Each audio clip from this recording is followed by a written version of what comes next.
Hi, this is Stephen here from Share Navigator, and today we're going to share with you the bear call spread strategy. So it's a credit spread.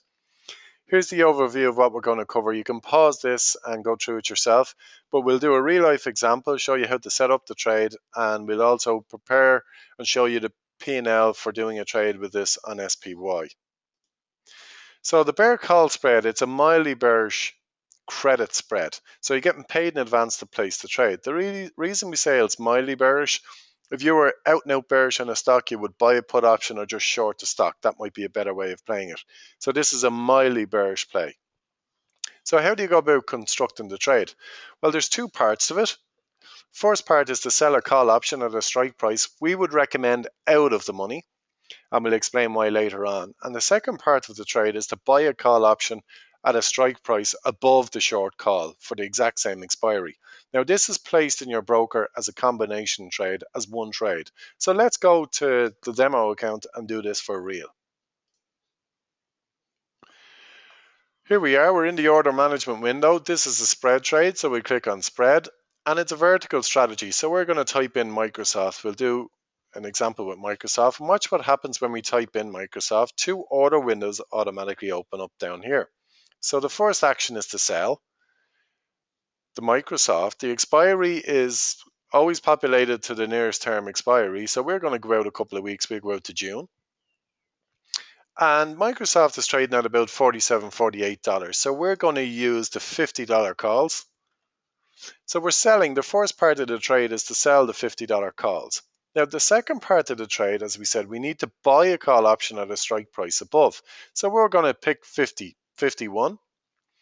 And we're going to get a bid-ask spread here for the total trade of 15 and 8. So you can see where we get that from. So if you think about it, the first part of the trade is to sell the $50 call and you're collecting in 57 cents.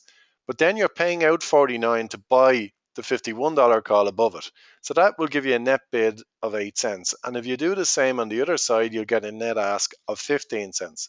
Now, in real life, if you were placing this trade, we would suggest that you haggle with the market. Don't take the lowest bid, haggle somewhere in the middle, and you will have a good chance of getting filled. But because we're just demonstrating, we want to show you how this trade is placed. We're just going to accept the first offer, which is 8 cents. We're going to click on preview order.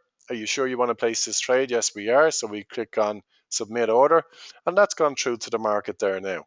So we're going to go back to our positions. You're going to see this is going to be updated in a moment, and you're going to see a short call for Microsoft, and you're going to see a long call for Microsoft. So here they are, the short $50 call, and we're long on the $51 call. So that's how you place a bear call spread in the Interactive Brokers web trader platform. We're going to go back now and do a real life example with SPY to the presentation.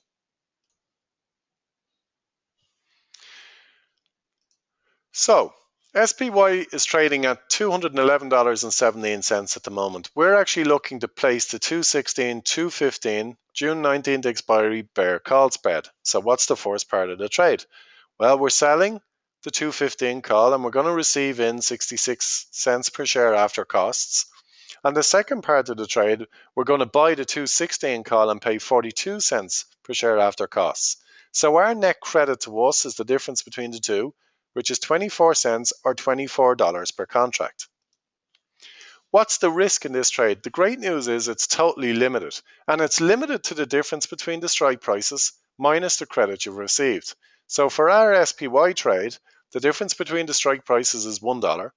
We've received 24 cents in credit, so our total risk is 76 cents per share or $76 per contract. So the great news is that's all you can lose.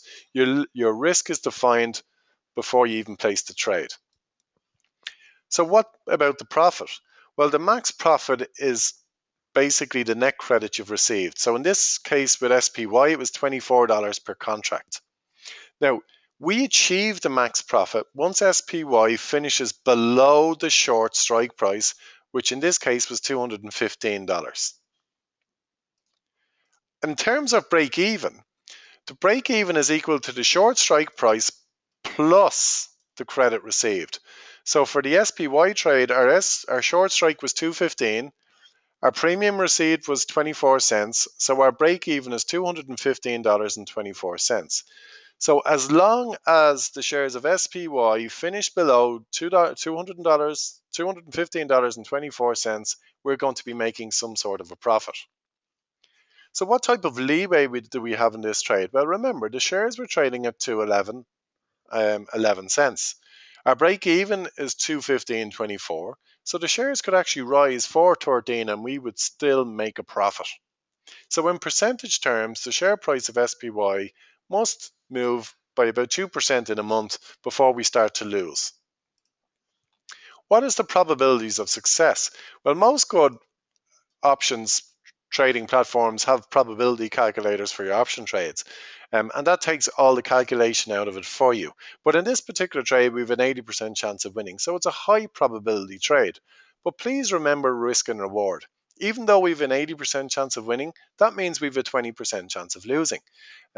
So while our probabilities are very high, the trade can still go against us. So remember to trade small and trade often. That's the key to success in option trading. And in the bear call spread, the effective volatility really depends on whether the calls are in the money and also at their time to expiration. The effective time decay really depends again on where the stock is trading. So if SPY is trading closer to the higher strike, losses usually increase at a faster rate as time passes. If SPY is trading closer to the lower strike, which in our case is 215, profits will increase at a faster rate as time passes. So how do you go about picking the strikes for a bear call spread? Well, it really boils down to how bearish you are. And if you are very bearish, you would pick strike prices which are in the money. Now, we said at the beginning of the presentation, pick out of the money. And the reason is, if you go in the money with your strikes, your probabilities of success actually drop. You're getting paid an awful lot more to place the trade, but your chances of winning drop. Whereas if you go out of the money, your probabilities of success increase. The downside is you're not getting paid as much to place the particular trade. Somewhere in the middle is moderately bearish. So this is where you're picking a strike price which is in the money and out of the money. So the share price is stuck in between the two. We would recommend that you go on the least bearish route and use out of the money calls. For our SPY trade, we were least bearish.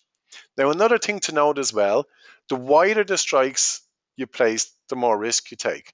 So we placed $1 wide strike on SPY, but if we could have picked a $3 or a $4 strike. Now, if the share price moves against us and we've picked a wider strike, obviously our losses are going to be greater. So the wider the strikes you pick, obviously the more risk you're taking as well. How do you go about managing the trade? Well, the trade can be closed at any stage. Simply buy back the short call and sell the long call. It's usually left until expiry Friday before you do anything. If the share price is below the short strike, you don't have to do anything. Both calls are going to expire worthless. However, if the share price is above the short strike at the expiry, then you need to close the short call position and then sell the long call position if there's any premium left in it. Okay, this is Stephen from Share Navigator. Our training is free. Please share this video with your friends via social media. Go to our website and get some of our trades live at www.sharenavigator.com. Thanks and bye for now.